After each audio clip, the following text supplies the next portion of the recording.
Well, hello and welcome to the Cincy Reformed Podcast. My name is Zach Wise. I'm one of the pastors of Westside Reformed Church. I'm here with Brandon Burtz, another pastor of Westside Reformed Church, and we are here today to discuss apologetics. And Brandon actually did his BA in Christian apologetics, and so I'm going to be interviewing him. We're reflecting on 5 common ways that Christians have argued for, defended the Christian faith and the existence of God. And hopefully this might be helpful for you as you think about these things yourselves, as you talk to friends who may or may not be believers. Perhaps some of these arguments might be useful for you. So, should we just begin there? Yeah, for sure. Anything else you want to say in terms of introductory here? Introductory stuff? No, well, I mean, I guess just to say, this is kind of a historical overview. It's not necessarily, we're not saying this one's better than the other, or these are always helpful, and even in the history of the church, they've been presented differently. For example, with the Reformers, when proofs were brought up, it was typically in the context of persuasion. Not like a demonstrative proof per se of God, more in a persuasive conversation that you might have with an unbeliever, showing them the biblical worldview. So, I do think that many of these proofs or arguments, I think that they have a place in our apologetics, and they have a place in Christian conversation with unbelievers. Depending on who we're talking to and what they want to get into. But yeah, just I guess with that caveat that it's more of a historical survey today. Good stuff. All right. Well, we'll get started here when we will consider the cosmological argument. We talk a little bit about what that argument is. Sure. So we hear the word cosmology in there. And basically, the cosmological argument is kind of arguing, you could say backwards. The argument is saying, okay, all these things exist. I'm seeing a lot of, the world and the trees and the planets and the galaxies, and so you're arguing backwards to, well, what was the first cause? Because you can't have just an infinite string of events, but there has to be a uncaused first cause, you could say. And so the cosmological argument is going to try to persuasively show that the triune God of Scripture is that uncaused first cause. He is outside of time, for example. He created time and space. As I chat with people, sometimes they'll say, well, who made God? Who caused God? And that is a question for time. In time, it makes sense to talk about beginning and end. It makes sense to talk about a sequence of events and motions, but outside of time, it doesn't make sense to talk about beginning and end in eternity. And when we talk about God, we're talking about a being who created time and who himself dwells outside of time, and he is transcendent in that way. And so this first cause is a transcendent first cause. I have a quote here from William Lane Craig, and he was talking about the cosmological argument, sometimes referred to as the Kalam cosmological argument. It's a species of the cosmological argument. But William Lane Craig says, the cause of the universe must therefore be a transcendent cause beyond the universe. This cause must be itself uncaused, because we've seen that an infinite series of causes is impossible. It is therefore the uncaused first cause. It must transcend time and space, since it created time and space. Therefore, it must be immaterial and non-physical. It must be unimaginably powerful, since it created all matter and energy. Finally, it must be a personal being. So he talks, it's kind of working backward, like I'm a person, you're a person. So in the back of all of that is going to be a personal, uncreated, first being who set all the cause and effects up to create everything that we now see. So that's kind of the gist of the cosmological argument. Now there can be some nuances and some more detailed things that you might want to tease out, but broadly speaking, I think that would be the cosmological argument. All right, good stuff. Well, let's move on then to the next one for consideration here. Let's talk about the teleological argument. Again, word's a little bit of a mouthful, so introduce the term for us, but the teleological argument. Yeah, so the teleological argument is going to be talking about the fine-tuning. It's going to be talking about the impossibility of chance producing everything that we see. So, the analogy that's often used is if you were hiking in the woods, and you came across a pocket watch. Would you just assume it was there by chance happenings and chance made that pocket watch? Or would you say, there's a watchmaker who made that pocket watch that I found? You would say, there's a watchmaker that made that pocket watch that I found. Why? You see a stick and you see a pocket watch. How come you say the pocket watch has to have a designer? Well, because it's so intricate. It's put together so well. Well, the teleological argument then will look at some of the fine-tuning in our world. They might look at the human eye and say, look at how intricate the human eye is. There's just no possible way that just a bare-bones kind of Darwinian macroevolution idea, natural selection and all that, is going to cause that. Mutations are not going to cause that. And so the teleological argument is going to argue that our universe has been fine-tuned by a creator. There's a creator who designed it. And we're going to see design throughout creation. Some people argue the bacterium or the bacterial flagellum has like 40 different parts that have to be put together in the exact sequence, and it just could not be the case that in the chance-produced drama of Darwinian evolution that a piece of it came to be and then not other pieces. It's just so unlikely, and when you look at the mathematical probability of it, it's in the realm of impossibility, almost.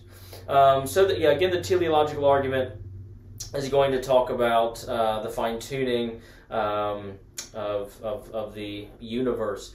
Here's what Herman Bavinck said. He said, the teleological argument proceeds from the order and beauty, the harmony and purpose observable in the world, either in its entirety or in particular creatures, the stars, elements, earth, humans, plants, animals, the hand, the eye, etc., infers the existence of an intelligent cause. And so that's kind of the argument in a nutshell, I think. Good stuff. Well, how about move on now to the ontological argument, another fun word. And all these big words, but it's not too complicated, though. I think when you on this one. Yeah, the ontological argument is it's a fascinating argument. It's an interesting one.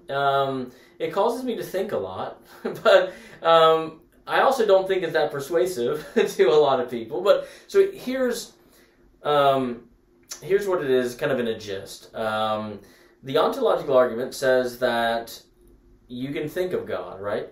What's the highest created, most perfect, most powerful being that you can think of? The human mind. Well, it'd be God, right? God is the highest, most powerful, most perfect being that I can even contemplate in my mind. Therefore, he must exist. The historical background to this argument was Anselm. Saint Anselm was in prayer, and he's writing his prayer in the book that you can buy now. It's called Proslogion. And Anselm is praying this prayer, and in the midst of this, he basically gives what is now known as the ontological argument. I'll read you a section. Now, his wording is intense, but just bear with me. I just want to give you a flavoring of Proslogion. Here's what St. Anselm said. He said, "And surely that than which a greater cannot be thought cannot exist only in the understanding. For if it exists only in the understanding, it can be thought to exist in reality as well, which is greater. So if that than which a greater cannot be thought exists only in the understanding, that than which a greater can be thought. But that is clearly impossible. Therefore, there is no doubt that something than which a greater cannot be thought exists both in the understanding and in reality. So here's what he's getting at. The highest, most powerful, most perfect, most awesome being that you can think of, we would say, again, is God. But existence is better than non-existence. So if you say that you can think of the highest created being, then that highest created being has to exist, because it's greater to exist than not exist. Or you should say, I can't think of the highest created being, which you would be a liar, because you can. So that's kind of how Anselm is talking about here in the Ontological Argument. That's actually been kind of picked up and reworked in our modern day by Alvin Plantinga, who will talk about various possible worlds, and he'll say if God is a necessary being in one possible world, he's a necessary being on every possible world. And it's kind of a species of this ontological argument that goes back to St. Anselm of Canterbury. So.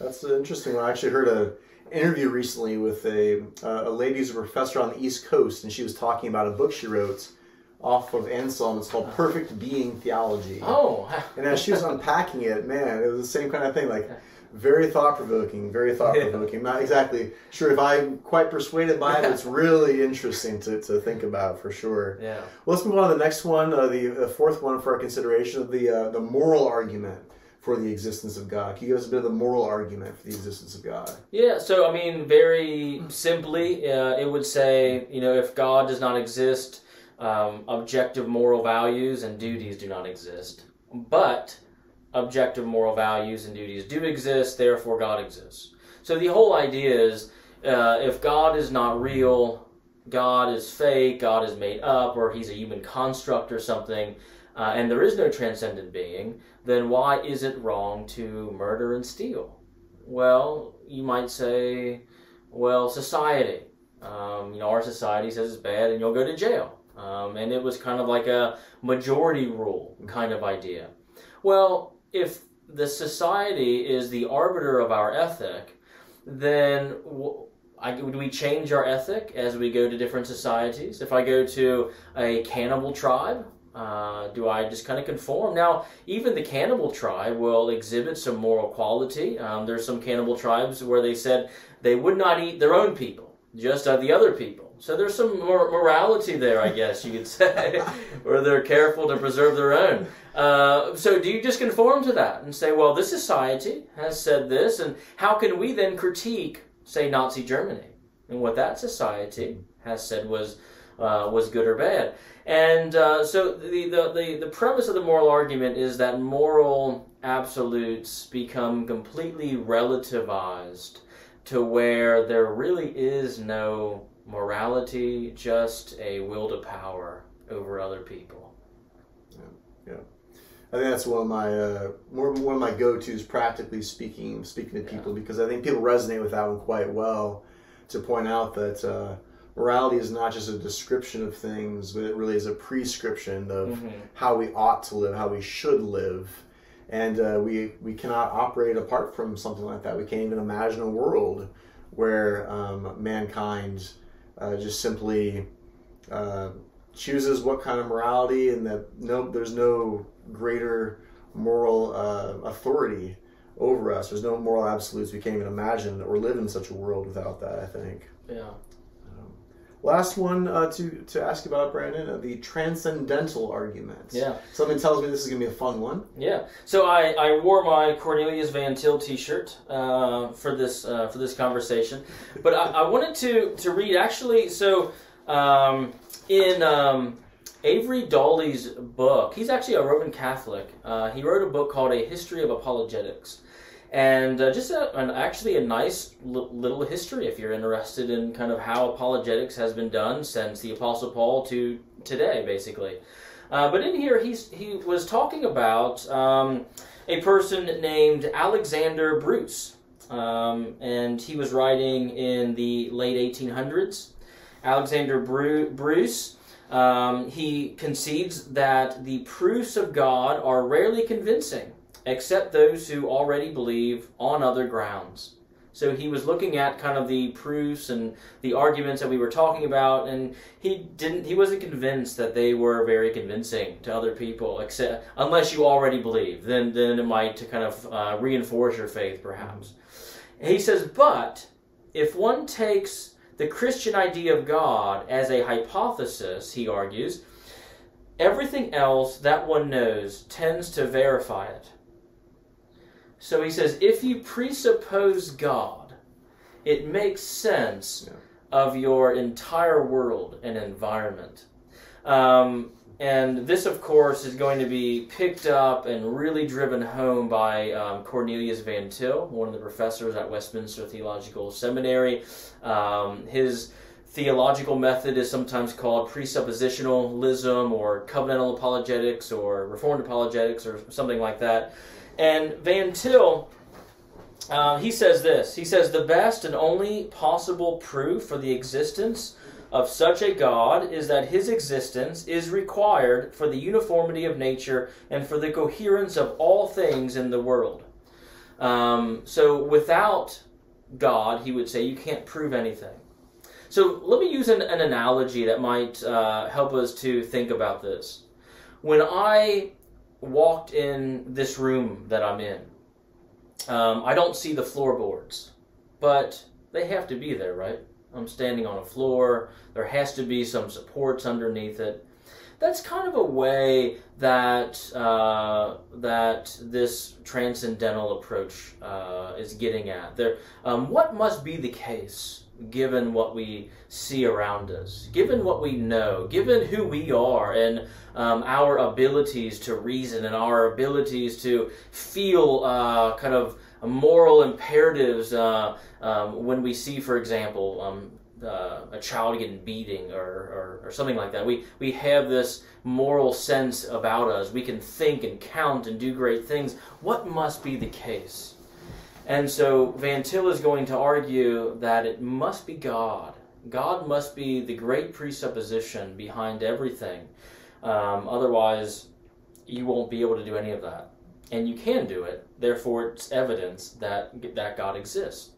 Another way of thinking about it is, what standard are you using? So, for example, if you say that killing is wrong, by what standard are you saying that? By the standard of yourself? By the standard of society? Or by the standard of God speaking in Scripture? And so, or if you say, this is true, or that's true, or this is false, or that's false, well, by what standard are you saying that? Just because of a feeling you have inside of you that is, there one minute, gone the next? Or is it from the standard of God? And so the transcendental argument is very much trying to get to the bottom of things, the foundation of things, the root of things, the standard by which we can say anything at all, any fact or any piece of information. And so that's, I think, really kind of the transcendental method. I'll read you a quote here from Greg Bahnsen. He says, "We can prove the existence of God from the impossibility of the contrary. The transcendental proof for God's existence is that without him it is impossible to prove anything. The atheist worldview is irrational and cannot consistently provide the preconditions of intelligible experience, science, logic, or morality. The atheistic worldview cannot allow for laws of logic, the uniformity of nature, the ability for the mind to understand the world, and moral absolutes." And so one of the ways in which Van Til would interact with an atheist is he would kind of put himself on their worldview for argument's sake. And he would kind of just deconstruct it, show where the holes are, show how they, he would say, "I hear you saying this thing, but your worldview, your view of the world, this atheistic worldview you have, can't support what you're saying." And so there's a disconnect there. And after he deconstructs their worldview and kind of shows them that their worldview can't account for what they know and love to be true, he then commends to them the Christian worldview, and he would say, "For argument's sake, put yourself on my worldview." Now, doesn't it make sense now? Doesn't the world make sense? And that's where maybe interacting with evidence or arguments could come in a more persuasive way, as you invite the unbeliever upon your worldview and say, see how the Christian worldview lights up your world and everything that you're about and what you love, and see how that can make sense, finally. It's almost like you could think of it like a map, even. If you have two maps, well, which map is right? And you can look out at the horizon and say, okay, I see a tree on that horizon and a mountain over there. And then you look at one map and it's like swampland and desert, and it's not even anything that you're seeing.